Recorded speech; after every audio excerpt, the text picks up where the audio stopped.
Imagine waking up in a world where water is scarce, soap is precious, and the idea of taking a shower every morning would sound like pure luxury. The air smells faintly of smoke, wet wood, and something sweetly sour that lingers in the corners of the room. You stretch beneath a heavy blanket that has not seen a wash in weeks, maybe months, and your first breath of the day reminds you that the past is not as clean as we like to imagine. This is not a fairy tale or a nightmare. It is the daily life of a Victorian woman in 19th century England. Welcome, everyone, to another quiet journey through history. Today, we are stepping into a forgotten corner of the past, not through royal courts or glittering parlors, but through the small, intimate rituals of washing, dressing, and surviving, in a world where hygiene was one of life's greatest challenges. In the Victorian era, cleanliness was not what it means today. To us, being clean means freshly showered, perfumed, and dressed in clothes that smell of detergent. To a woman living in 1850, being clean meant something moral and symbolic. Cleanliness represented virtue, restraint, and social respectability. It did not always mean being physically spotless. A clean woman was one who looked composed, smelled faintly pleasant, and behaved with grace, even if her world reeked of coal, smoke, and sweat. The concept of hygiene was still evolving, and for most people, water was a resource that required time, effort, and energy to use. Bathing every day was almost unthinkable. Most homes had no plumbing, and fetching water meant hauling it up from a pump, or, well, bucket by bucket. To make a warm bath, that water had to be boiled over a fire, then poured into a small tin or porcelain tub. The process could take hours, and the result was often a few inches of lukewarm water that cooled quickly in the chill air. Because of this, many people limited themselves to what they called a sponge bath. A small basin of water and a washcloth were enough to freshen the face, neck, and hands. The rest of the body remained hidden beneath layers of clothing, only occasionally touched by water. Even when water was available, people feared it. Medical advice of the time often warned that too much bathing could weaken the body or invite disease. Doctors cautioned that warm water opened the pores and allowed bad air to enter. Mothers told their daughters not to wash their hair too often, for fear of catching a cold or becoming frail. Cleanliness, therefore, was pursued cautiously enough to appear respectable, but never so much as to risk one's health or reputation. The act of bathing, when it did happen, was an event. A tub might be placed in the middle of a bedroom, surrounded by screens for privacy. The head of the household bathed first, followed by the children, and sometimes the servants last, all sharing the same water. By the end, it was cloudy and cold, but water was too precious to waste. The entire ritual was exhausting, and once completed, it was not repeated for weeks. This routine may seem unpleasant to us, but it was perfectly normal in a society built on scarcity, superstition, and strict order. Soap was another obstacle. Early Victorian soap was made from animal fat and lye, creating a harsh product that stripped the skin and left a lingering odor. Gentle scented soaps existed, but they were imported and costly small luxuries for the upper class. Ordinary families used plain soap sparingly, cutting thin slices from a single bar and keeping it in a metal tin to protect it from moisture and rodents. Washing with soap was not a daily habit. It was a cautious ritual. For sensitive skin, people used alternatives: vinegar diluted with water, oatmeal paste, or even milk. And when the goal was not cleanliness, but fragrance, rosewater or lavender water took the place of soap entirely. A few drops dabbed behind the ears or along the neckline could give the illusion of freshness. Cleanliness also revealed one's social position. The rich could afford servants to draw baths, launder clothes, and import perfumed goods from abroad. The middle class, always anxious to appear refined, tried to imitate the habits of the elite, changing linens more often, using powders, and dabbing on floral scents. The poor, crammed into small tenements with no running water, had little choice but to live with the dirt of their surroundings. In that sense, the body became a marker of class. To smell sweet was to seem civilized. To smell human was to risk being judged. Still, even among the wealthy, comfort was rare. Imagine the daily effort of a lady preparing herself each morning. She would rise early, and her maid would bring a pitcher of lukewarm water. She would cleanse her face and arms, perhaps sprinkle a few drops of violet water, and change her chemise. The rest of her body remained untouched by water. Next came the corset, drawn tight enough to shape her waist, but not to allow much breathing. Then the petticoats, the skirt, the bodice, the gloves. By the time she was fully dressed, she was already sweating. With no deodorant, she relied on sachets of herbs sewn into her clothing, and she carried a perfumed handkerchief to press discreetly against her nose in crowded rooms. These small rituals were acts of survival. London streets were filled with horses, coal smoke, and refuse. The air itself clung to clothing and hair. Every outing left a layer of grime that could not easily be washed away. Yet, despite it all, women maintained composure. They moved gracefully, spoke softly, and pretended not to notice the smells that surrounded them. Etiquette demanded silence about bodily functions, so even mentioning odor was taboo. The true mark of refinement was not to smell good, it was to act as though smell did not exist. What makes the story of Victorian hygiene fascinating is not just the discomfort, but the determination behind it. Every small act, heating water, washing a collar, dabbing perfume, was an effort to preserve dignity in a world that offered little comfort. Cleanliness was not convenience.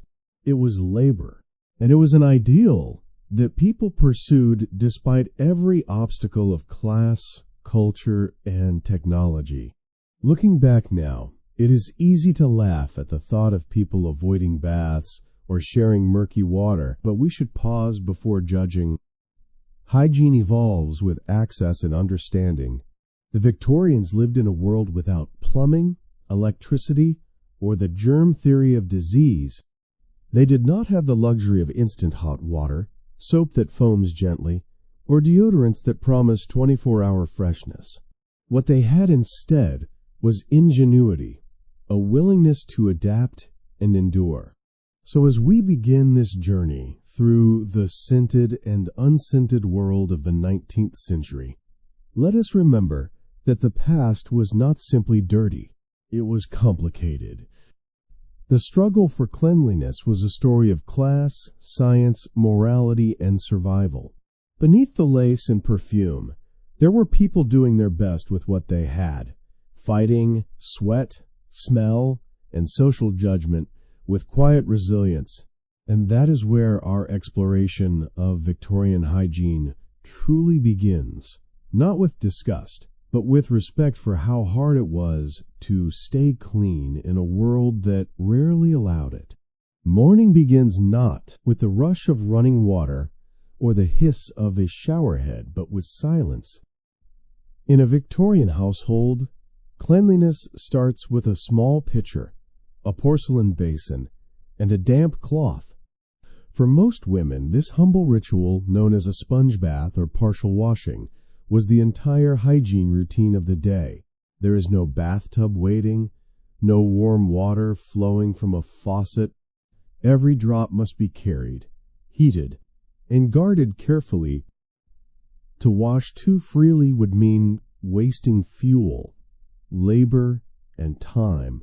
And so, cleanliness became a ritual of restraint. A woman might rise before dawn, when the room was still cold, and pour a small measure of water into the basin. She dipped a cloth into the cool liquid and began to wipe her face, neck, and arms in slow, deliberate motions. These were the parts of the body that could be seen or might come into contact with others. The rest remained covered and untouched. Victorians called this practice freshening oneself, and it was less about true cleanliness than about presentation. The goal was to appear neat, not necessarily to be clean by modern standards. The water used for this purpose was often reused throughout the morning, first by the lady of the house, then perhaps by a daughter or servant. For those who lived without servants, the process was even more tiring, fetching the water, heating it over a coal stove, and carrying it upstairs in heavy containers. Once cooled, it might be saved again for rinsing hands later in the day. Nothing was wasted.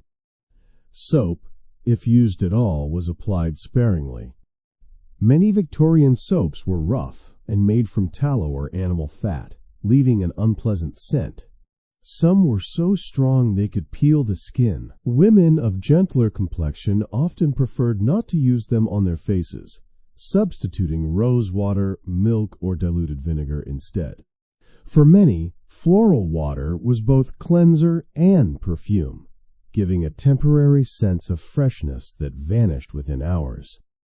Even this small act of washing was done privately, often behind a folding screen or in a dressing nook.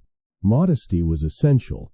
In upper and middle class homes, even married women were expected to bathe or wash in private, away from servants' eyes. Washing was considered a personal and almost sacred moment of self-care, not to be rushed or witnessed. A well-bred woman was never seen in disarray, even in her own home. The working class had a different experience. For them, privacy was rare. In a cramped tenement shared by several families, washing took place at the kitchen sink or in a tin bowl set on a chair. The water, often cold and drawn from a public pump, had to serve many purposes, drinking, cooking, and cleaning alike. A quick splash on the face and hands before breakfast was often the most anyone could manage. The smell of soap, even cheap soap, was a sign of respectability.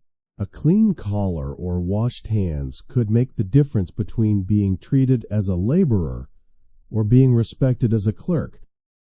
Men and women alike performed these small ablutions daily, but women's routines were far more demanding. Society expected women to maintain a standard of purity that bordered on impossible. Their hair was pinned, their collars white, their gloves spotless. Yet they were given none of the conveniences that make cleanliness easy today. For them, cleanliness was a kind of art, a performance that required discipline and patience. To maintain the illusion of freshness throughout the day, Victorian women developed countless small tricks. They might sprinkle starch or rice powder on their skin to absorb oil. They carried scented handkerchiefs and sachets filled with dried lavender, pressed roses, or violet petals. Some even dabbed perfume under their skirts or between the folds of their petticoats, so that movement would release a faint aroma. It was a world of substitution, where one replaced water with scent, soap with powder, and true hygiene with careful disguise. But these partial washing rituals were more than vanity. They were acts of control in an uncontrollable world. In a time when most people lived among smoke, dust, and animal waste, when London's air itself was thick and foul, cleanliness offered psychological comfort. To wash even a little was to reclaim a piece of dignity from the filth outside. It was a small rebellion against the chaos of the industrial city. This is what makes the ritual so human. It was not laziness or ignorance that kept people from bathing fully. It was circumstance. A woman could spend hours preparing water just for her morning wash. She could scrub until her hands were red, and still the city would cling to her clothes and hair by nightfall. Yet she continued, day after day, because cleanliness was part of who she was expected to be. Even in literature of the time, writers described the small, graceful gestures of morning washing as symbols of femininity and order. The sight of a lady dipping her cloth in water, wiping her face gently, and smoothing her hair was the mark of refinement. It was proof that despite discomfort, she maintained her composure. The ritual itself became an expression of character, a quiet testimony that civility could survive even in dirt and scarcity. By the end of the 19th century, some urban households began to experiment with more regular bathing. Public bathhouses appeared in cities like London, Liverpool, and Manchester, offering working-class families a chance to bathe properly for a few pennies. Still, private daily baths remained a luxury reserved for the wealthy. For everyone else, the sponge bath remained the foundation of cleanliness, a practical compromise between aspiration and reality. So when we imagine Victorian life, we must remember that their idea of washing was not about luxury or indulgence. It was about endurance. Each morning's wash was a small victory, a moment of order before stepping into a world that smelled of coal, smoke, sweat, and horses. Beneath the powder and perfume, every Victorian woman knew that her basin of water, however small, was her armor. It was the difference between feeling civilized and feeling conquered by her surroundings. In that sense, partial washing was not a sign of backwardness, but a creative adaptation to the limits of the time. It was a ritual of survival disguised as grace, and it reminds us that what we consider clean today owes everything to centuries of people who tried to stay human in a world that made it almost impossible. When we picture a bar of soap today, we think of smooth colors, soft foam, and a scent that promises freshness. But for the Victorians, soap was something very different, coarse, heavy, and often unpleasant. It was a luxury and a burden at once, an object that symbolized both purity and labor. For many women in 19th century England, soap was the heart of every cleaning ritual, and also its greatest limitation. Most soap of the early Victorian era was made from tallow, the rendered fat of sheep or cows, mixed with lye, a caustic substance derived from wood ash. The result was harsh on the skin, and left behind a sour, greasy smell that clung to everything it touched. A single bar might last a family for weeks, stored carefully in a tin box to keep away dampness and rodents. Using it too freely was considered wasteful.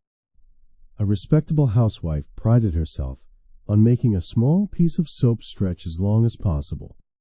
Only the rich could afford the refined soaps imported from France or perfumed varieties sold in small apothecaries.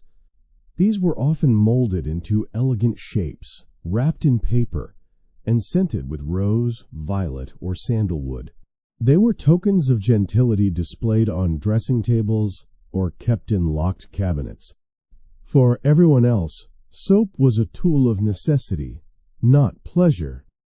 The poor often relied on homemade mixtures boiled in the kitchen, their fumes filling the house with the biting smell of fat and ash.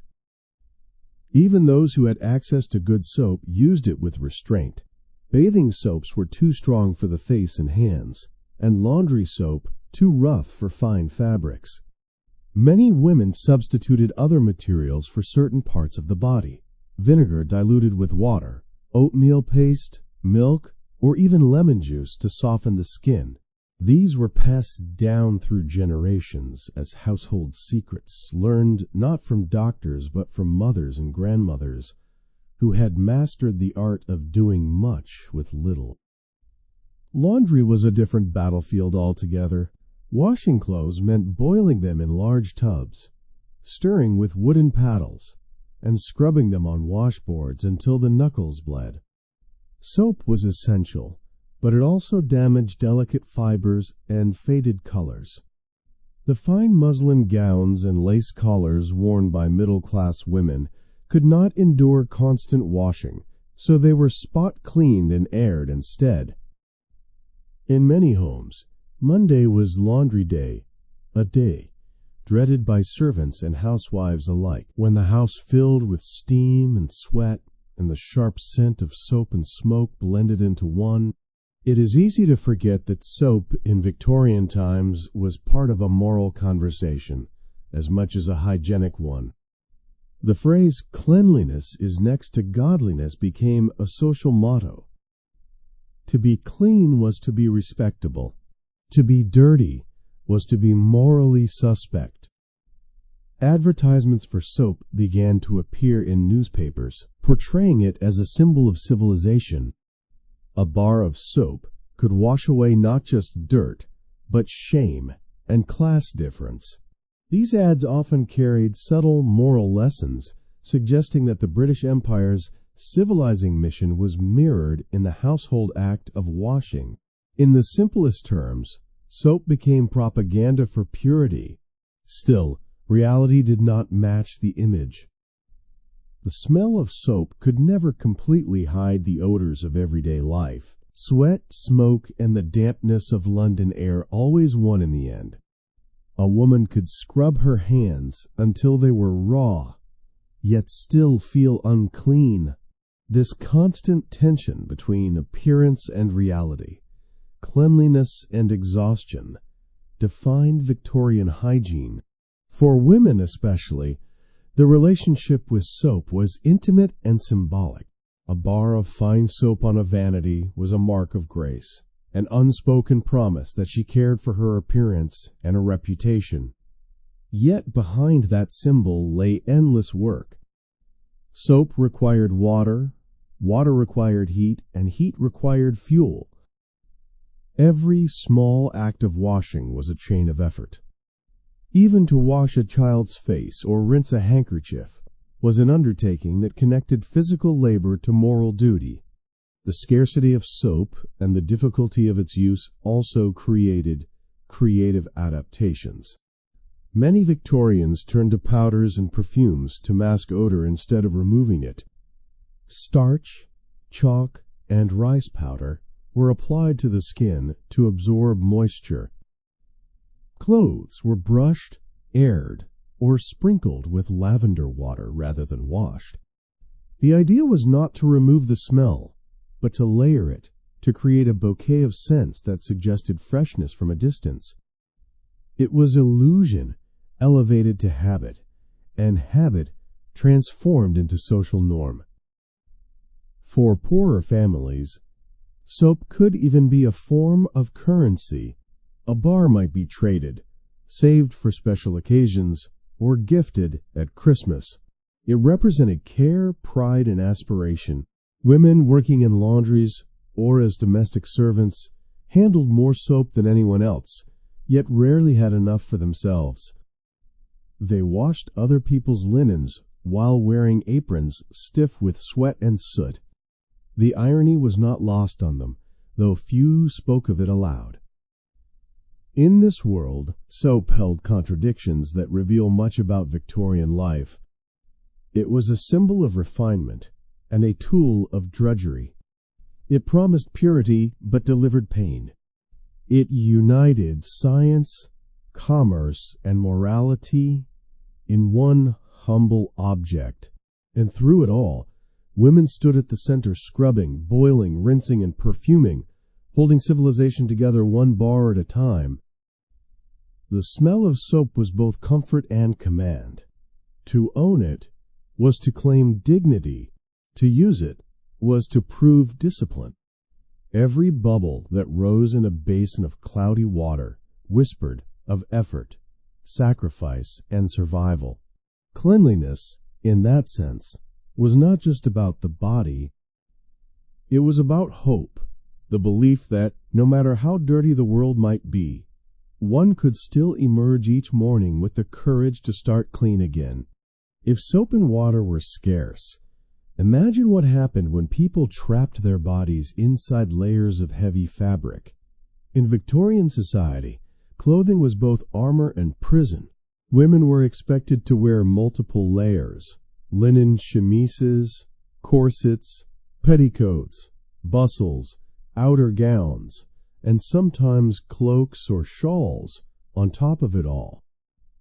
Every layer was thick, tightly woven, and designed not for comfort but for modesty.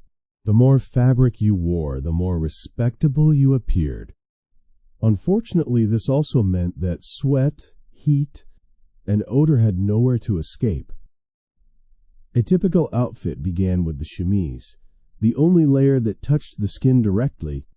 It absorbed sweat and body oil, serving as a barrier between the body and the outer garments. But these chemises were not changed daily.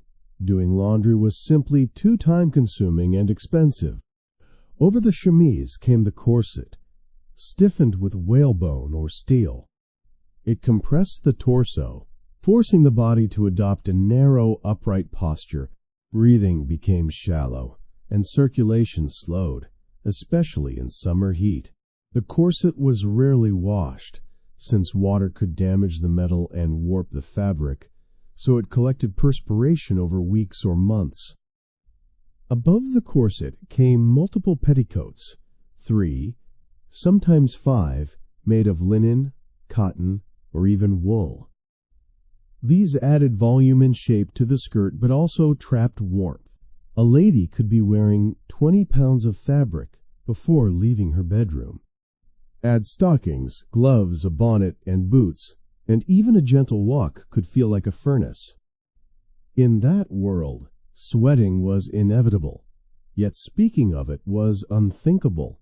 The outer garments were just as oppressive. Dresses were made of thick materials, like velvet, silk, and heavy cotton, with elaborate embroidery that made washing nearly impossible. A good dress might last for years, aired out between uses, and freshened with perfume. A wealthy woman's wardrobe smelled not of soap, but of lavender sachets, rose oil, and faint, lingering musk. Beneath the charm of those scents, however, every layer held the ghost of past perspiration. The environment made things worse. London's climate was damp, its air polluted by coal, smoke, and soot. Clothing absorbed this pollution like a sponge. A lady could leave her house in a pale gown and return home with gray streaks at the hem, her sleeves faintly smelling of smoke.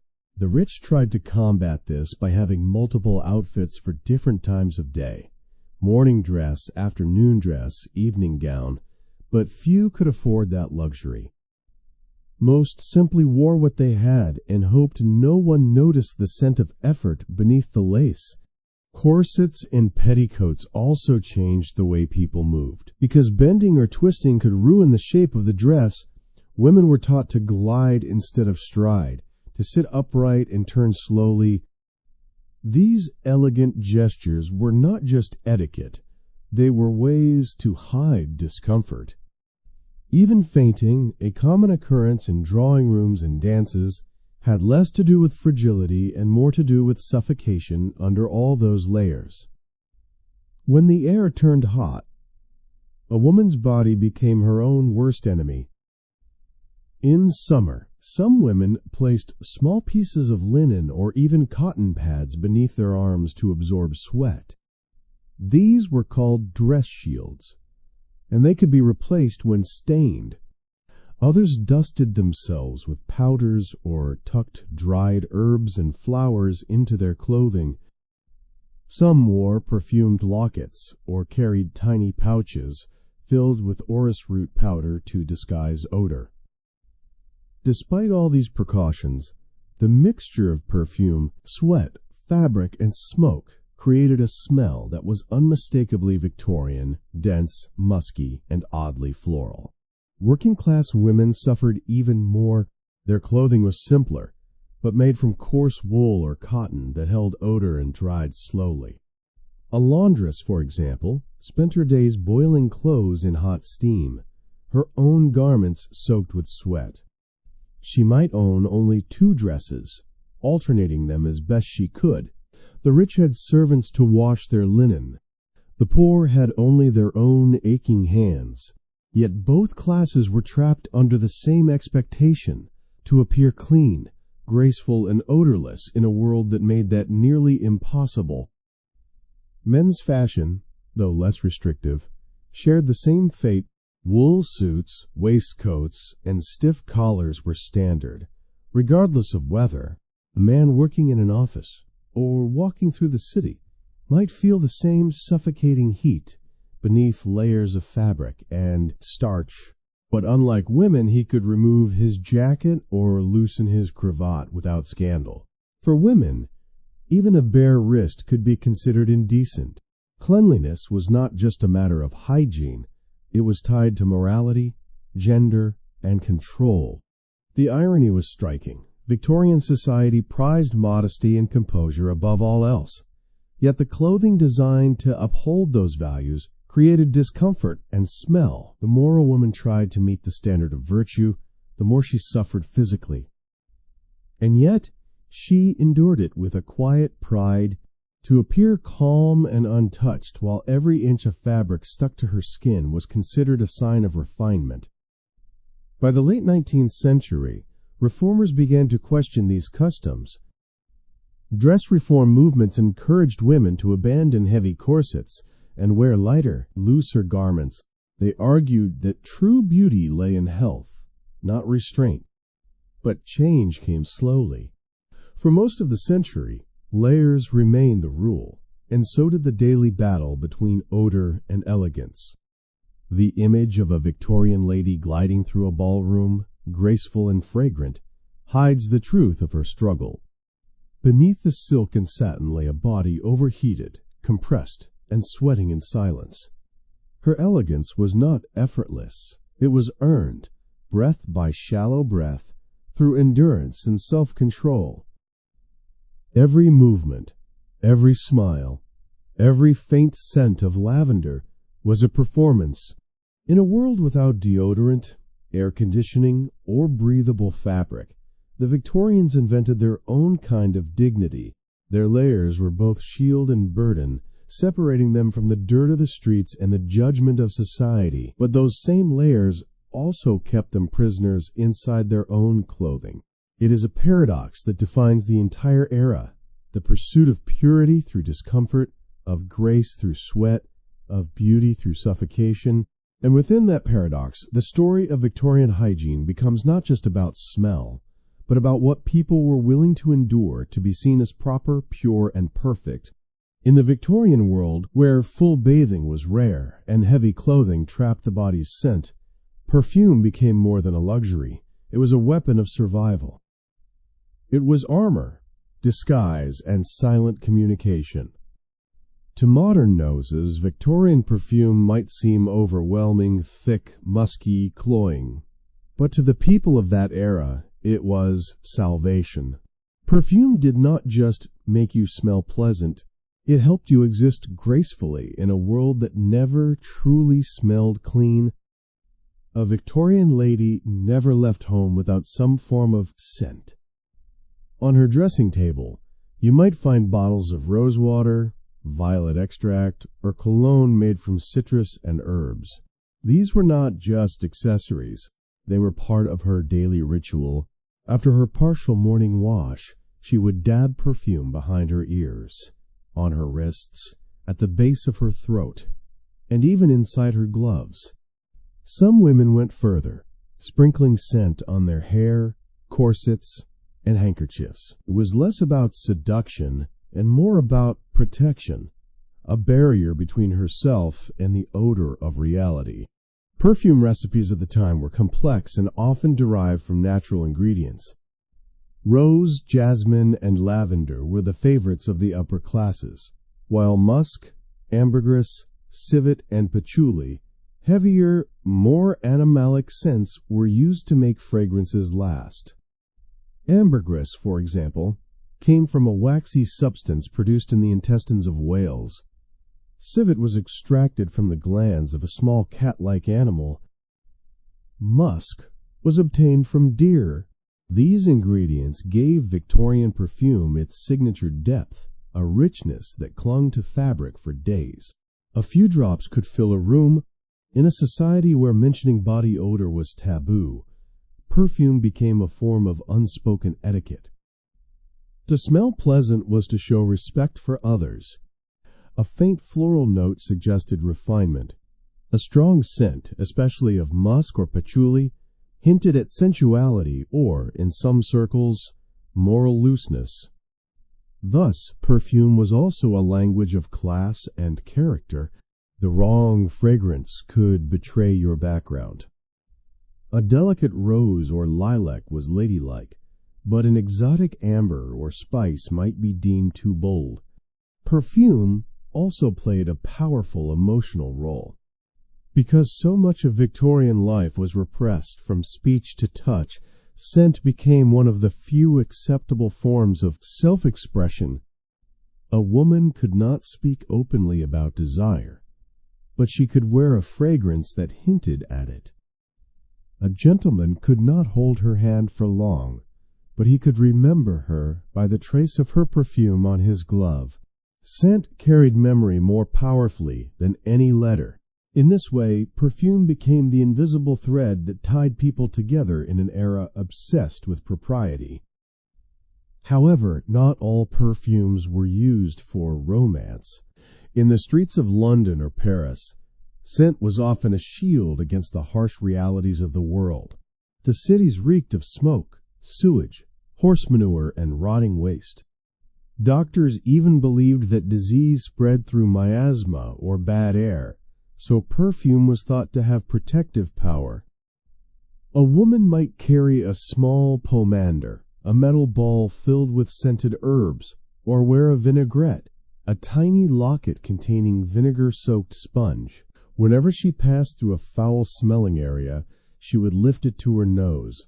It was both fashion and first aid. Inside drawing rooms and theaters, the air was thick with competing scents: tobacco, perfume, sweat, gaslight fumes, and flowers. The result could be intoxicating or suffocating, depending on one's sensitivity.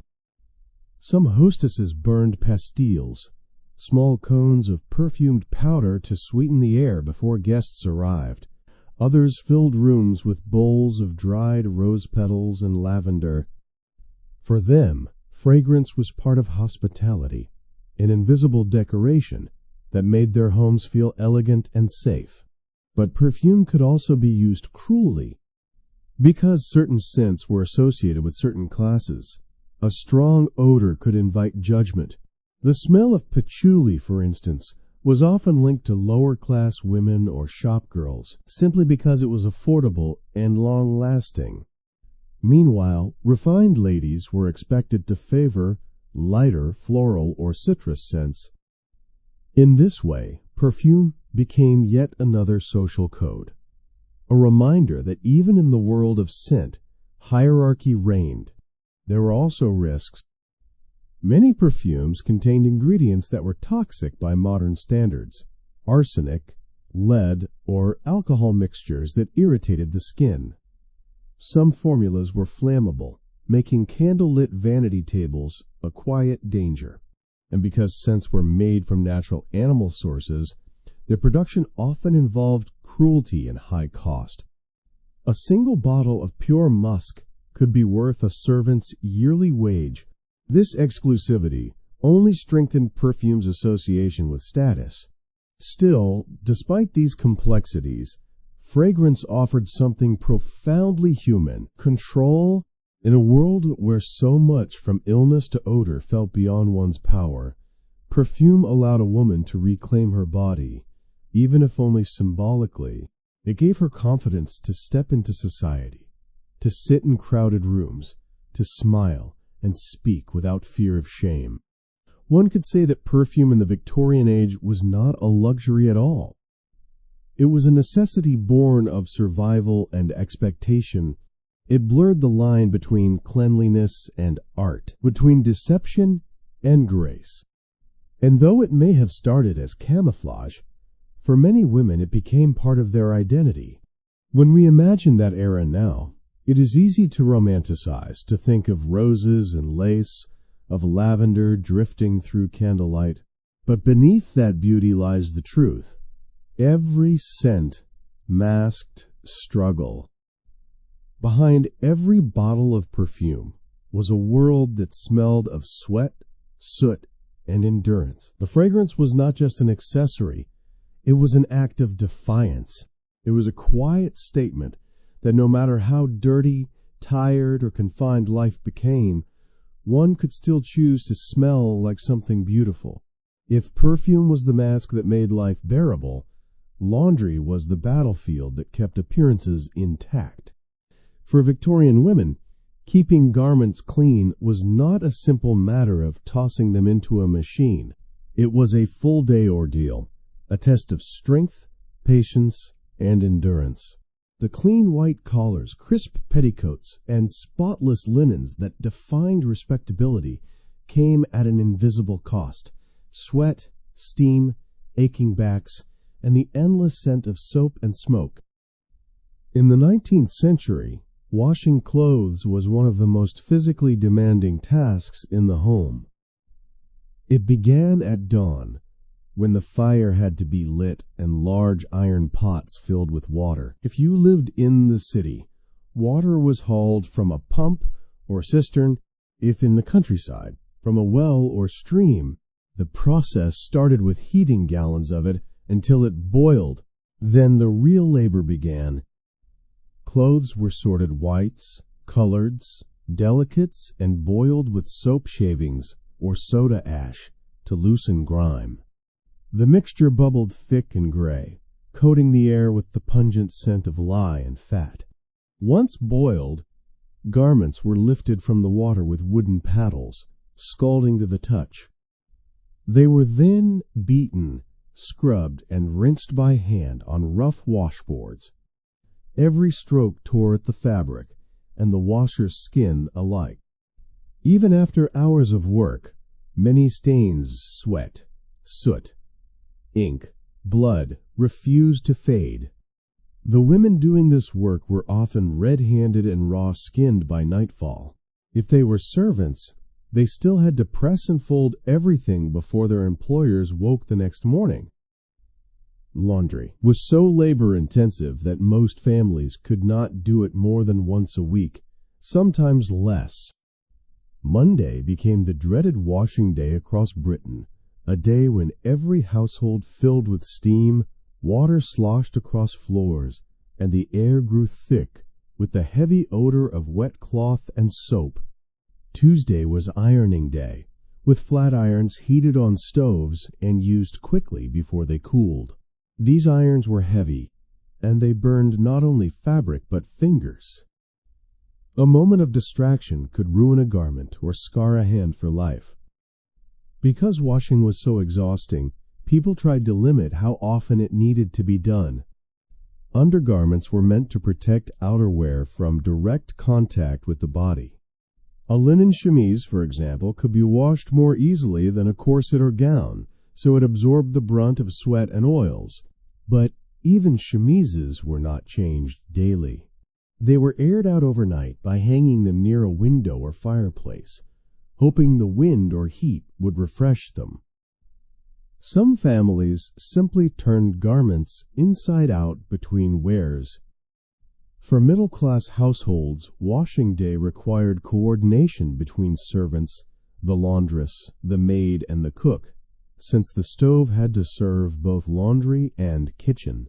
Water had to be heated in shifts, coal consumed in quantities that strained budgets, and lines strung across yards or attics to dry the heavy cloth. Rain could ruin everything, forcing women to hang damp clothing indoors, where it filled rooms with a sour smell. For poorer families, the situation was harsher. Without access to large tubs or stoves, they carried their laundry to public washhouses, paying a small fee for water and space. There, rows of women worked shoulder to shoulder in heat and steam, their chatter mixing with the rhythmic slap of wet fabric. These places were not glamorous, but they were social hubs, where women exchanged stories, advice, and small comfort amid the drudgery. Yet even then, clean clothes were a privilege. Many workers wore garments so worn and patched that washing them risked tearing them apart. Ironically, for all its hardship, laundry carried deep moral meaning. Clean linen was the mark of decency. A woman's worth was judged not just by her manners, but by the brightness of her household linen. In Victorian novels, the sight of a spotless collar or fresh petticoat was shorthand for virtue. To appear clean was to appear disciplined and respectable. Filth, meanwhile, implied laziness, sin, or poverty. The moral pressure to maintain whiteness, both literal and symbolic, weighed heavily on women, especially those with limited means. This obsession with laundry extended to smell as well. Clean linen did not necessarily smell fresh the way we imagine today. It carried the scent of smoke, starch, and labor.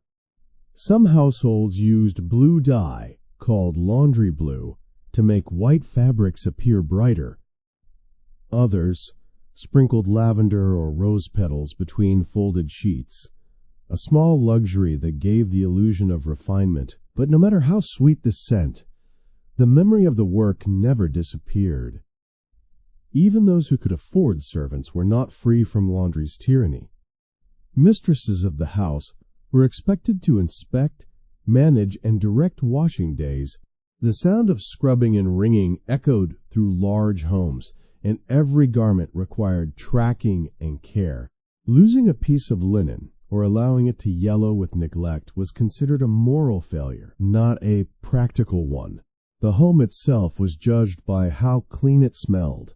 One Victorian diarist once wrote that Monday is the day of judgment for a woman's virtue, for her linens must bear witness. It was not hyperbole.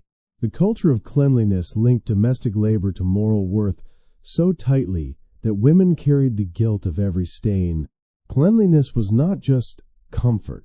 It was identity, respect, and self-respect.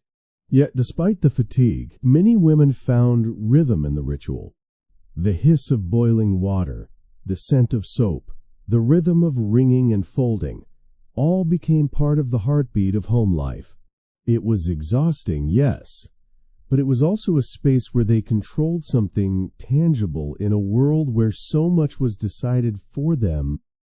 When the last garment was hung to dry and the steam finally cleared, the sense of accomplishment was real. The linen fluttering in the wind was more than fabric. It was proof of perseverance. Every crease, every whitened fold spoke of care and survival. In our modern age, where washing machines hum quietly in the background, it is easy to forget how monumental that task once was. But in the 19th century, laundry was both punishment and pride, the unending cycle that defined a woman's existence, binding together cleanliness, morality, and exhaustion in one heavy, fragrant burden. If keeping one's clothes clean was a battle, maintaining one's hair was an even greater war. Victorian hair was a symbol of beauty, status, and femininity, yet also one of the hardest things to keep clean.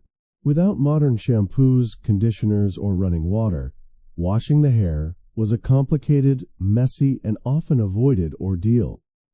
To many Victorians, washing hair too often was not only impractical, but dangerous. Doctors and beauty guides warned that wet hair could cause colds, weaken the body, or even disturb the nerves.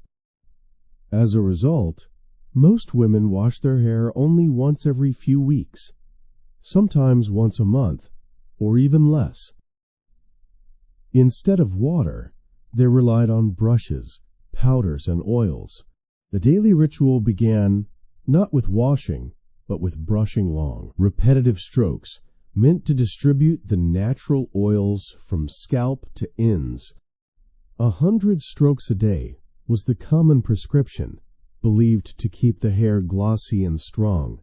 The sound of brushing echoed through Victorian bedrooms each night, part of the soothing rhythm of domestic life. Yet while this habit gave hair shine, it also spread dust, sweat, and the heavy scent of pomades through every strand. Pomades were essential to styling, but disastrous for freshness. Made from mixtures of lard, bear grease, tallow, or lanolin blended with perfumes, these substances helped shape curls and tame frizz. But under the warmth of lamps and bodies, the fats could go rancid, producing a sour odor that clung to hair and bonnets alike. To mask it, women applied floral oils or hair tonics, which added another layer of scent, sometimes pleasant, sometimes overpowering. The result was a unique Victorian perfume, a blend of rose, musk, animal fat, and smoke. For women of means, there were dry shampoo methods that used fine powders like starch, rice flour, or even crushed iris root. These powders absorbed grease but left a pale residue, making hair look dull or grayish. To fix that, many brushed or shook the powder out by the firelight, a messy process that filled the air with dust. Still, it was considered far better than wet washing, which required hours of work. Water had to be heated, hair soaked and rinsed with herbal infusions such as rosemary, chamomile, or vinegar water, then dried by the hearth. Drying could take half a day, especially in winter. For most women, the effort simply was not worth repeating often. Hair itself was a point of pride and artistry. Victorian women wore their hair long, often pinned in elaborate braids, coils, and buns.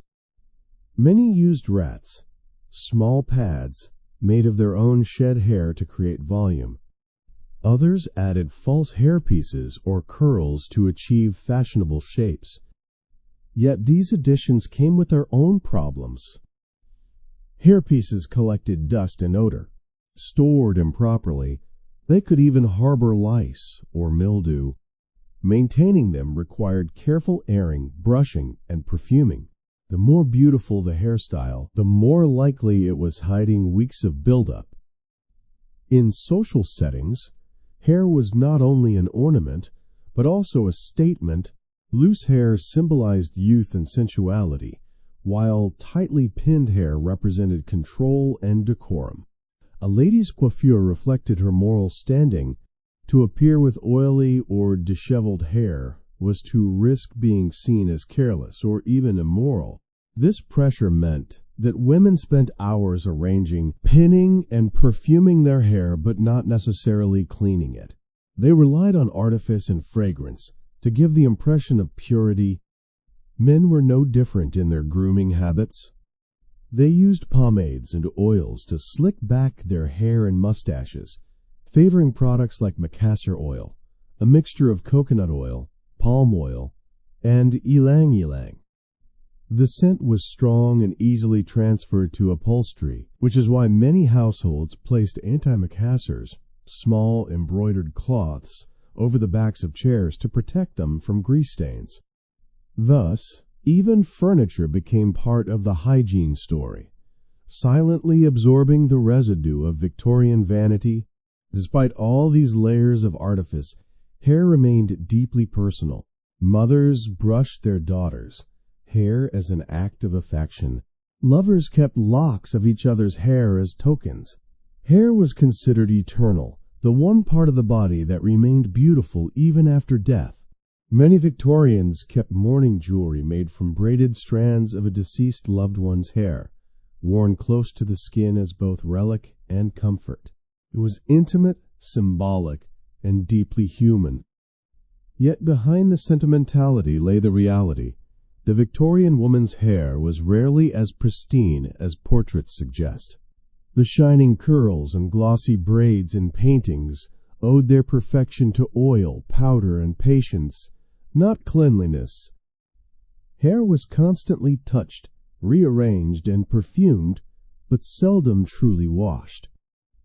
Beneath the elegance lingered a faint heaviness, the weight of perfume mixed with dust.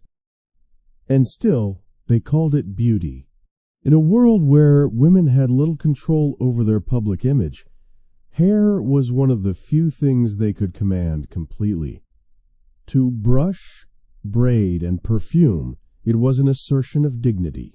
Every stroke of the comb was a way of saying, I still have power over something.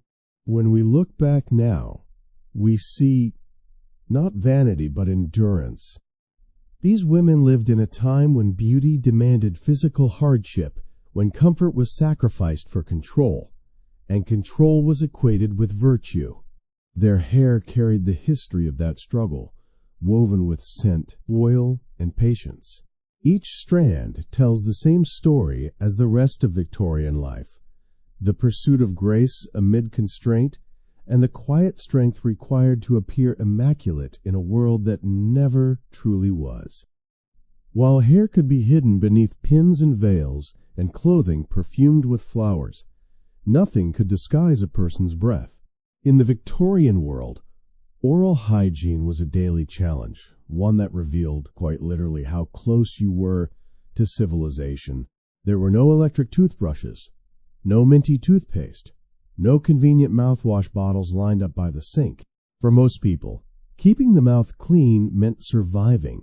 With the few tools and remedies available, harsh powders, primitive brushes, and endless faith in herbal superstition.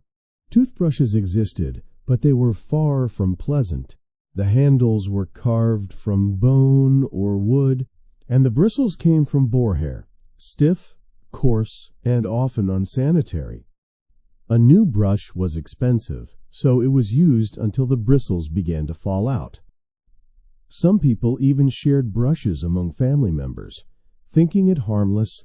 The wealthy could afford imported brushes from France, decorated with silver caps or ivory handles, but they were as impractical as they were ornate. Instead of toothpaste, Victorians used tooth powder. These powders were made at home or purchased in small tins from apothecaries, with ingredients that ranged from mildly abrasive to downright destructive. Crushed chalk, burnt bread, powdered charcoal, and ground oyster shells were common bases.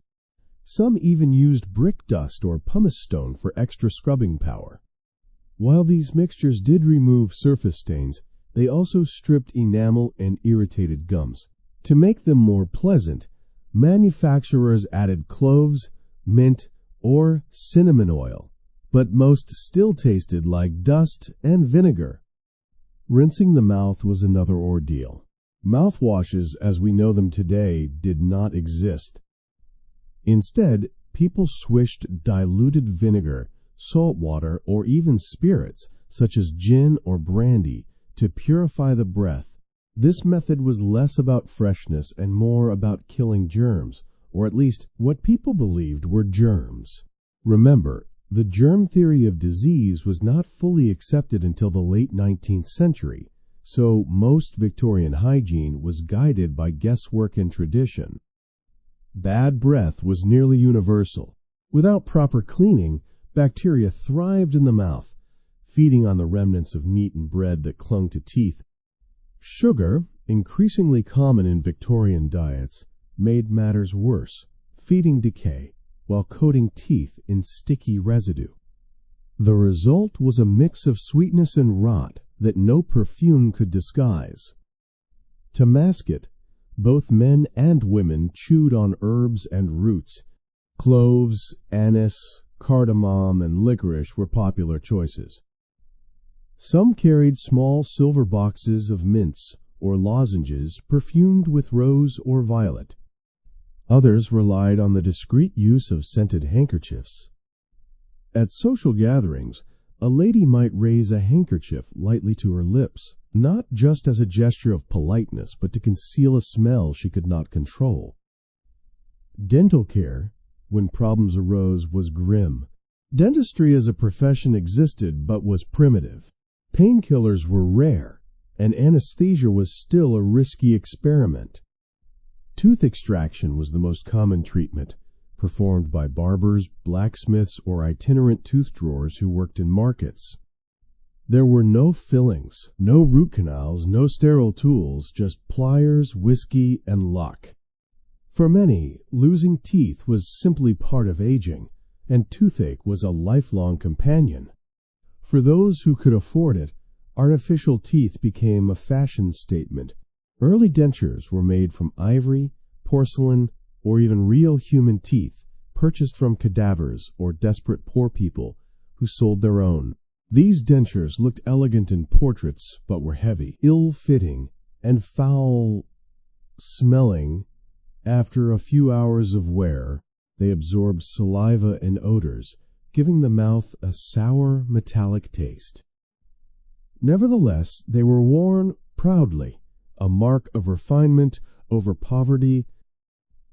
Clean breath, like clean linen, became another social boundary. A pleasant scent implied discipline and health.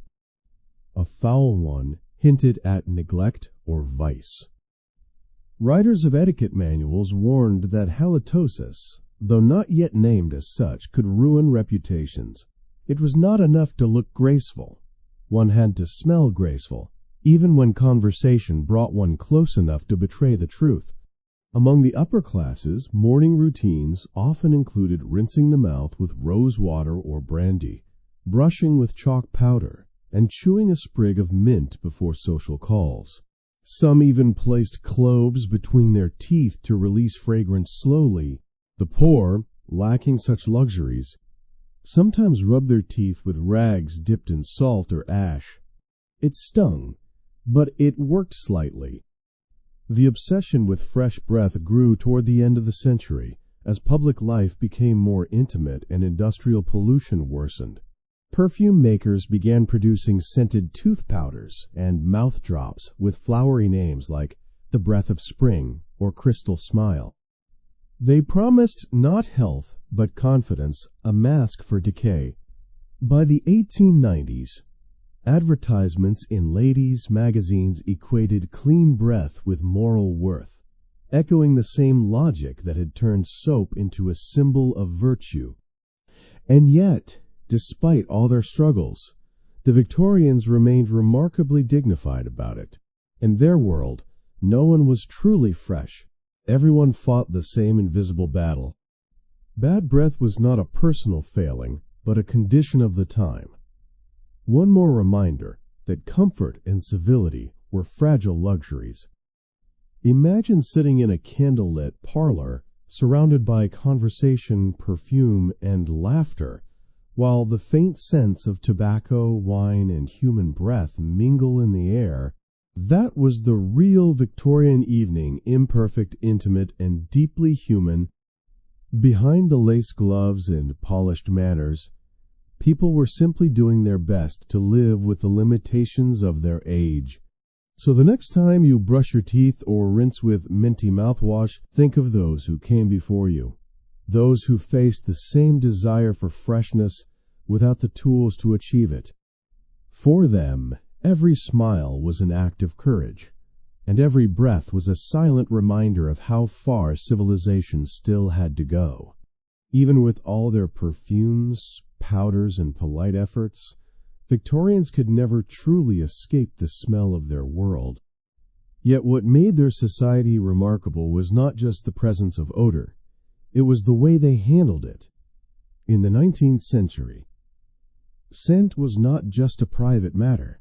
It was a social code, wrapped in manners, morality, and unspoken rules. Everyone smelled, but no one dared to say so. Cities like London, Paris, and Manchester were sensory battlegrounds. The air was thick with the smoke of coal fires, manure from horses, the stench of unwashed bodies, and the damp mildew of buildings that never fully dried. Public hygiene systems were still developing, sewers overflowed, trash piled high, and the river itself sometimes reeked of decay. In such an environment, even the wealthiest citizens could not avoid the smell of life, but politeness demanded silence. To mention odor one's own or another's was considered shockingly rude. In polite society, the ability to ignore unpleasant scents was a mark of refinement. A true lady or gentleman never flinched. They might discreetly raise a perfumed handkerchief to their nose, or open a fan to create a faint breeze, but always with grace. This gesture, subtle and elegant, was both a defense mechanism and a performance. To wrinkle one's nose, to recoil, or to complain was to break the illusion of composure. Etiquette manuals from the era were clear. One must never draw attention to the corporeal weaknesses of others. A foul odor, whether from sweat, illness, or poverty, was to be treated as invisible. The same silence applied in carriages, theaters, and drawing rooms, where the mingled scents of bodies, gas lamps, and perfume could make the air almost unbreathable. People fanned themselves not just for comfort, but for survival. Imagine entering a crowded theater in 1880. Hundreds of people in heavy clothing, powdered hair, and scented gloves sit pressed together under the heat of gaslight. The air thickens until it hums with warmth. You can smell the pomade of the man beside you, the rosewater of the lady ahead, the faint musk of someone's hair oil, yet no one complains. Instead, they smile, wave their fans, and comment on the play. It was an era when endurance was elegance. Public transport was worse. Horse-drawn omnibuses, closed carriages, and early trains were small, unventilated spaces. Passengers were packed tightly, their breaths mingling. Windows were often shut to block out the smoke and smell of the streets, which only made the air inside heavier. One writer in 1875 described London's omnibuses as rolling closets of human perfume, where the modest suffer in silence and the immodest add more scent. But it was not only about comfort. Odor also reflected morality. The upper classes associated cleanliness with virtue and odor with vice.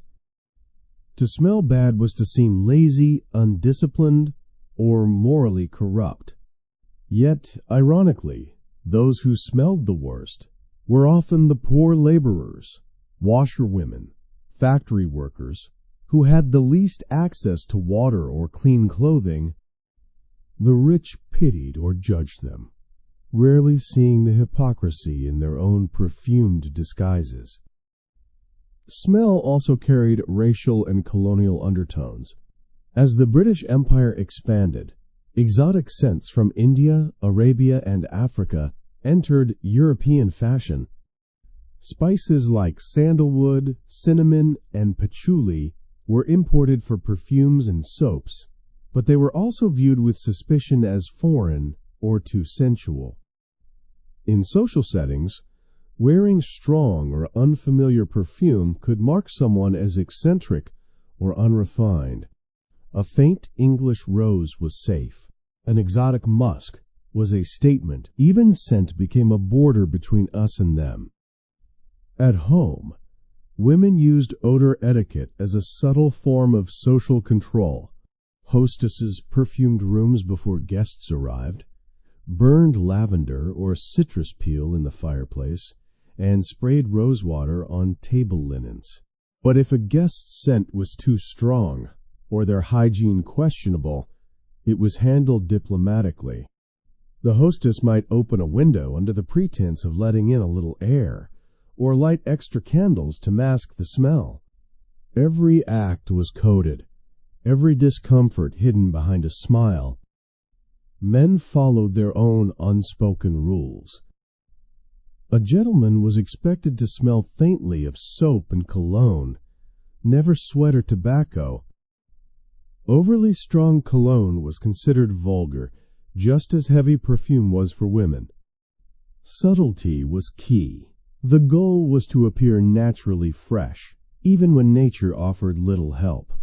In truth, every handshake, every bow, Every polite conversation was a dance of distance, close enough to show interest, but not close enough to reveal reality. These customs reveal something profound about Victorian life, a world obsessed with control. Control of the body, of the senses, of emotion. Smell was a reminder that the body could betray class, desire, or fatigue. All things society demanded be hidden. So people learned to pretend. To be civilized was to live in denial of the senses. And yet, there was a strange beauty in their restraint. In crowded parlors and smoky theaters, amid perfume and perspiration, Victorians created a shared illusion that decorum was stronger than discomfort, and grace could rise above the human condition. Their silence about odor was not ignorance. It was endurance. Today we might find their restraint stifling, even absurd, but in their world it was survival. To acknowledge the smell of another person would have been to strip away their dignity and your own. So they mastered the art of pretending everything was fine. The air may have been heavy, but their manners were heavier still. In the end, this quiet etiquette tells us more about the Victorian spirit than any invention or empire ever could. It shows us a society determined to maintain beauty amid filth, courtesy amid chaos, and composure amid the undeniable scent of being human. By now, it is clear that the Victorian world was not a fragrant one. The constant struggle against odor from body, clothing, hair, and city was as exhausting as it was inescapable. And yet, within that struggle, Victorians revealed something extraordinary: their capacity to adapt, to find grace within discomfort, and to transform small acts of survival into gestures of elegance. If odor was unavoidable, dignity became the art of pretending it was not there. Victorian women in particular developed an intricate network of habits and strategies to manage what could not be eliminated. These routines were not random. They were carefully practiced skills, learned from mothers and mistresses, whispered among friends, refined over generations. A well-bred lady knew how to time her walks to avoid the worst of the midday heat, how to sit near open windows at social gatherings, how to hold her fan in just the right angle to circulate air without appearing flustered. Every movement had meaning. Fans became silent tools of warfare in the battle against odor. A quick flutter near the nose signaled subtle distress. A gentle wave toward another person created a polite buffer of air. Women learned to use handkerchiefs in the same way, dabbing lightly at the temples or lips, disguising the motion of covering one's nose. A handkerchief perfumed with lavender, violet, or rosewater was a constant companion, both shield and symbol. It was not just fabric, it was control. Then there were the nosegays, or tussie-mussies, tiny bouquets of aromatic herbs and flowers that women carried or pinned to their gowns. Common combinations included rosemary, thyme, and lavender, chosen not only for their pleasant fragrance, but also for their supposed power to ward off illness carried by bad air. In crowded carriages or public halls, a woman might lift her nosegay toward her face in an elegant gesture, pretending to admire its petals while discreetly escaping the stifling scent of humanity around her. Even the architecture of the home reflected the Victorian obsession with managing odor. Windows were opened in the morning to refresh rooms, curtains shaken to release dust, and bowls of vinegar or scented water placed on tables to cleanse the air. Carpets were sprinkled with tea leaves or dried herbs before sweeping, to trap dirt and add fragrance. Fireplaces doubled as air purifiers, with citrus peels or spices thrown into the flames to release a momentary sweetness. Every household chore had a ritualistic dimension, an attempt to reclaim beauty from decay. Among the middle and upper classes, social adaptation went even deeper. They mastered the art of polite avoidance. If a person's odor was unbearable, one did not recoil or comment.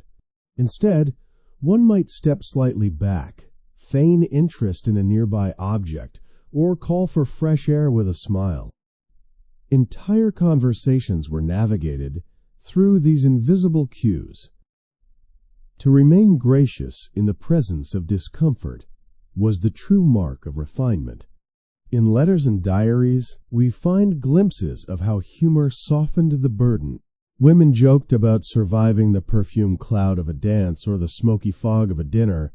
A fainting spell could serve as a convenient escape from a stifling room, dressed up as delicacy rather than desperation. Servants, meanwhile, developed their own resilience, laughing about the endless washing, the smell of soap that clung to their hands, the absurdity of chasing cleanliness in a world that never stayed clean. There was also innovation, small but meaningful attempts to make life easier. Some women sewed soft cotton pads under their arms to absorb sweat, precursors to modern dress shields. Others experimented with alum powder, lemon juice, or even vinegar as crude deodorants. Though none were entirely effective, they signaled a shift in thinking, the beginning of a new kind of self-awareness, where cleanliness moved from duty to identity. Men, too, adapted. Those working in offices or politics carried pocket colognes, small flasks of alcohol-based fragrance that could be dabbed discreetly on a handkerchief. Gentlemen's clubs often burned scented wood or pastilles to mask the combined aroma of tobacco, sweat, and brandy. Even the ritual of removing one's hat when greeting a lady had a hidden hygiene purpose: to let heat and odor escape after long hours under a wool cap. Yet beyond all these practical tricks, what stands out most is the psychological adaptation, the Victorian ability to turn endurance into elegance. They lived with discomfort daily, but instead of surrendering to it, they ritualized it. The weight of their clothing, the constraints of their manners, even the scents they carried, became part of a performance of composure. To smell faintly of lavender amid the coal smoke of London was not just vanity, it was defiance. This capacity to adapt was particularly visible among women, who bore the greatest expectations. Their bodies were bound, their movements restricted, their cleanliness policed by society, yet they managed to create rituals of beauty within those limits. Every morning wash, every carefully pinned sachet of herbs, every drop of perfume was a quiet act of control in a world that offered them little. In that sense, Victorian coping mechanisms were not merely about hygiene, they were about dignity. These women did not surrender to the grimness of their reality. They found ways to transform necessity into grace, to turn survival into art. The faint scent of lavender on a glove, or the shimmer of brushed hair in candlelight, were victories, small, fragrant triumphs over filth and fatigue. And that is perhaps the greatest paradox of all, that in an era remembered for its dirt, disease, and repression, people still found ways to be beautiful. They accepted that life would never be spotless, but they refused to let it make them coarse. In the flicker of a lamp, in the whisper of a fan, in the rise of a perfumed handkerchief, they reinvented elegance, not as comfort, but as courage. By the late 19th century, the world began to shift. The Industrial Revolution, which had filled the air with soot and sweat for decades, slowly started to give back some of the comfort it had taken away. Science, plumbing, and manufacturing converged to change not just how Victorians lived, but how they smelled. For the first time in centuries, real cleanliness, the kind that reached beyond perfume and powder, was becoming possible. The transformation began quietly, in pipes and pumps. In the 1840s and 1850s, cities like London, Manchester, and Liverpool started to expand their sewage systems, finally separating wastewater from drinking water. It was not glamorous, but it was revolutionary. Clean running water no longer belonged only to the wealthy. For the first time, middle-class homes could install hand pumps and later faucets that delivered water directly to basins and baths. By the 1880s, indoor plumbing was becoming a sign not just of luxury, but of modernity itself. This simple change reshaped daily life. Baths became easier, faster, and safer. Instead of hauling heavy buckets or boiling water for hours, a woman could draw a bath within minutes. Hot water systems powered by coal or gas stoves made it possible to bathe regularly, even comfortably. The weekly bath slowly turned into the regular bath, and the idea of washing one's whole body more than once a week no longer seemed wasteful or eccentric. Cleanliness was shedding its old superstitions and becoming part of progress. Soap, too, underwent a transformation. The industrialization of soap making, led by figures like William Lever in England, made it cheaper and milder. Lever's company, which produced the now famous Sunlight soap, marketed cleanliness as both a moral and patriotic duty. Advertisements filled newspapers, showing smiling mothers, shining children, and bright white linens fluttering in the breeze. Cleanliness, they declared, is civilization. For the first time, soap was no longer an elite commodity. It was a household necessity, available to all. This democratization of cleanliness changed social values.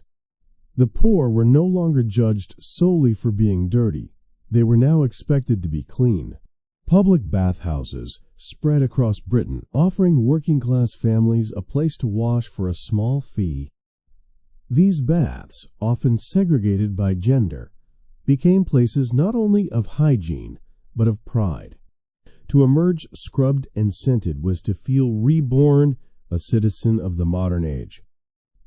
Technology also brought change to clothing and laundry. New fabrics such as cotton and lighter wools replaced heavy layers, allowing better airflow and easier washing. The invention of the wringer and, later, the hand-cranked washing machine in the 1880s saved hours of labor. Starch became easier to use, and laundry soaps less caustic. Clothes could finally be cleaned more often without destroying them. The burden that had once taken entire days began to lighten, one invention at a time. The world of fragrance evolved too. Chemists discovered how to synthesize scents that had once been rare and expensive. Artificial violet, lilac, and musk replaced the costly animal-based ingredients of earlier perfumes. This made fine fragrances affordable to the middle class, and the smell of rosewater or lavender was no longer confined to drawing rooms and parlors. Scent became democratic, a little luxury everyone could afford. By the 1890s, new products appeared that hinted at the next great leap: personal deodorants. Early formulas were crude mixtures of zinc oxide, alum, and perfume, but they marked the beginning of a cultural revolution. For the first time, people were encouraged not just to cover odor, but to prevent it. The idea of controlling body scent chemically, rather than socially, would eventually redefine modern hygiene. Public health movements reinforced these changes. Doctors, once suspicious of bathing, now prescribed it as part of good health. Schools taught children about washing their hands and brushing their teeth. Government campaigns linked cleanliness to national strength. Posters and pamphlets showed bright, shining families under slogans like "Health is happiness" and "Clean homes, clean hearts." The body, once seen as something to conceal and control, was finally being accepted as something to care for. Even fashion began to adapt. The death of the corset, The rise of simpler gowns and the popularity of washable fabrics all signaled a shift toward practicality. A woman no longer had to suffer to appear proper. Comfort and hygiene were becoming signs of intelligence, not rebellion. The smell of powder and musk slowly gave way to the scent of soap and fresh linen, a new aesthetic of purity that matched the optimism of the age. Yet the most profound change was not technological. It was psychological. The Victorian fear of bathing of water as a potential source of illness or indecency gave way to a new faith in science. Cleanliness became an act of confidence in modern life. A bath was no longer just a necessity. It was a pleasure to step into warm water, surrounded by soap bubbles and the quiet hum of progress, was to feel part of a brighter, cleaner future. In this final transformation, the Victorian world closed one of its oldest chapters, the long struggle between dignity and dirt. Plumbing, soap, and steam did what perfumes and powders never could. They gave people real control over their bodies. What had once been an exhausting cycle of washing, masking, and pretending became, at last, a simple act of comfort. It is easy to overlook how miraculous that was. A single faucet could save hours of labor. A bar of soap could lift the weight of shame. A bathtub could turn survival into serenity. Cleanliness had finally caught up with civilization, and in doing so, it forever changed what it meant to be human. When the steam of the 19th century finally cleared and modern life began to take shape, something remarkable was left behind, not just cleaner bodies, but a new idea of what it meant to be civilized. The story of Victorian hygiene is not only about soap, corsets, and perfumes. It is a mirror of the human condition, our need to rise above discomfort, to transform hardship into ritual, and to find meaning even in the most mundane acts. Cleanliness, for the Victorians, was never just about the body. It was about morality, discipline, and identity. To be clean was to be respectable, self-controlled, and worthy of belonging to society. But beneath that moral surface lay a deeper truth. Cleanliness was a form of resistance. In a world filled with disease, dirt, and inequality, washing, perfuming, and maintaining one's appearance became acts of quiet rebellion, a refusal to surrender to the chaos outside. Every polished shoe, every brushed curl, every scented handkerchief was a declaration, I am still human, no matter what surrounds me. The obsession with odor, in all its layers of denial and endurance, reveals something profound about Victorian life. It was an age of contradiction, progress and repression, beauty and filth, elegance and exhaustion. People lived in a constant state of duality. The same society that built cathedrals and libraries also built slums. The same empire that celebrated refinement filled its cities with smoke. And through it all, individuals, especially women, carried the impossible task of maintaining grace in an ungraceful world. Yet, for all its discomfort, the Victorian age also gave birth to a new consciousness.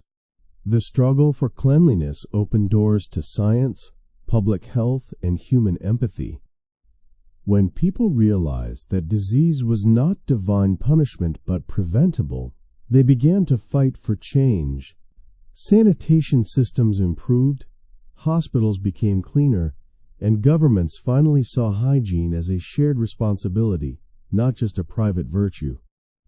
What began as a personal battle against odor evolved into a public mission for health. In that sense, the soap bar and the bathtub were not trivial luxuries. They were instruments of revolution. They changed how people viewed themselves and each other. Cleanliness became the great equalizer, the invisible bridge between classes. A working woman washing her face by candlelight shared the same hope as a duchess bathing in marble, the hope of renewal, of dignity restored. Culturally, the transformation reshaped aesthetics too. The heavy scents of musk and ambergris faded into the background, replaced by the light, airy smells of citrus, lavender, and fresh linen. Fashion loosened, homes brightened, and a new ideal of simplicity emerged. Where once excess and layering symbolized refinement, the modern world began to favor openness, clean lines, open windows, breathable fabrics, honest air. Cleanliness had become not only physical but spiritual, a sign of clarity, health, and progress. Looking back, we might smile at the thought of people terrified of water or perfuming themselves to survive a London omnibus. But beneath the humor lies respect. They were pioneers of an invisible war, the long, slow conquest of the senses. They fought it with lye and lavender, with vinegar and courage, until the day came when clean water flowed from taps and soap was sold for pennies. Their victory is so complete that we forget it ever had to be won. And yet, the shadow of that era remains with us. We still link scent to status, purity to worth. We still judge ourselves and others by how fresh we appear. In our obsession with deodorants, whiteners, and endless hygiene routines, we echo Victorian anxieties in a modern form. Their fear of odor has become our fear of imperfection. Their rituals of survival have evolved into our rituals of control. Perhaps that is why their story continues to fascinate. Beneath the lace and civility, we recognize ourselves striving, performing, and yearning for acceptance. The Victorians tried to master the body. We try to master the image. They powdered away the smell of life. We filter away its flaws. In both cases, the struggle is the same: to be seen, to be respected, to belong. And maybe, in the end, that is the truest lesson of all. Cleanliness then and now is not really about soap or scent, or even hygiene. It is about the eternal human desire to rise above the mess, to create order in a world that resists it. The Victorians taught us that beauty can bloom even in filth, that grace can coexist with discomfort, and that the pursuit of cleanliness, however imperfect, is really the pursuit of dignity. So the next time you step into a shower, breathe in the scent of soap, or wrap yourself in a towel fresh from the wash. Remember them. The women who boiled linens until their hands burned, the men who carried coal to heat bath water, the families who endured the fog of sweat and perfume with quiet pride. They were not just surviving, they were building the foundation of modern comfort. Theirs was a world of contradictions, fragrant yet foul, refined yet raw, and within those contradictions lies the story of how humanity learned to care for itself. The Victorians may have lived in a world that smelled of coal, sweat, and rosewater, but their pursuit of cleanliness made the modern world possible. Their struggle reminds us that progress often begins not with grand inventions, but with small, humble acts: a washcloth, a fan, a bar of soap, and the unyielding hope that tomorrow might smell just a little bit sweeter.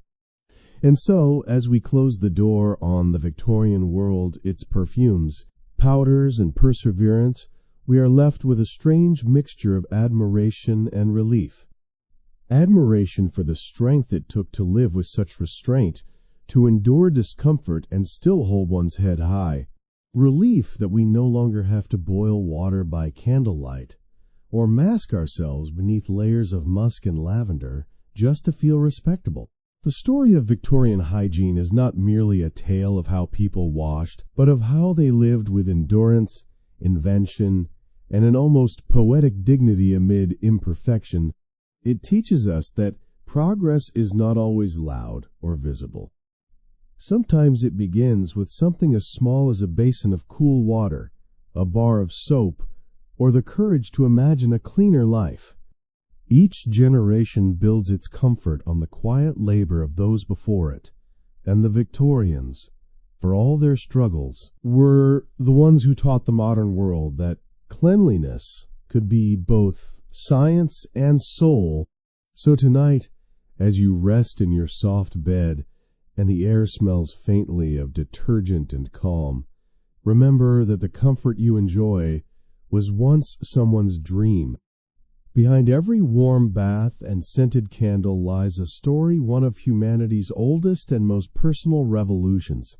Thank you for joining me on this gentle journey through the fragrant, imperfect, and deeply human world of the Victorians. Until next time, take care of yourself, breathe deeply, and never take the sweet, simple miracle of cleanliness for granted.